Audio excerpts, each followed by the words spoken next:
Čo je to dobrý dlh?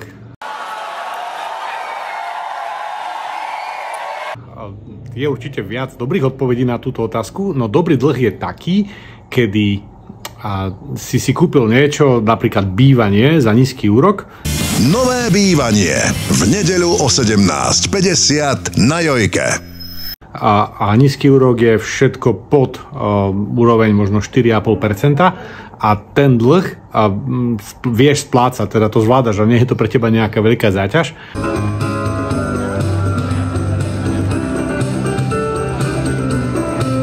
A zväčša pokiaľ sa rozprávame o nehnuteľnosti, tak je to investícia, ktorú nedokážeš kúpiť naraz a musíš si na ňu veľa rokov odkladať peniaze, čiže v takom prípade je dobré si takúto vec kúpiť na dlh, samozrejme zvážiť svoje možnosti a nie požičať si tak veľa peniazí, že to potom nebudeš vedieť platiť. Bývam priateľ dôverný s každou bankou, ale v peňaženke mám stále manko. Čo už až taký dobrý dlh nie je, to sú všetky debety, kreditné karty, splatkové systémy, spotrebné úvery, keď si veľmi rýchlo potrebuješ kúpiť auto, pretože chceš vyzerať dobre. I love your car.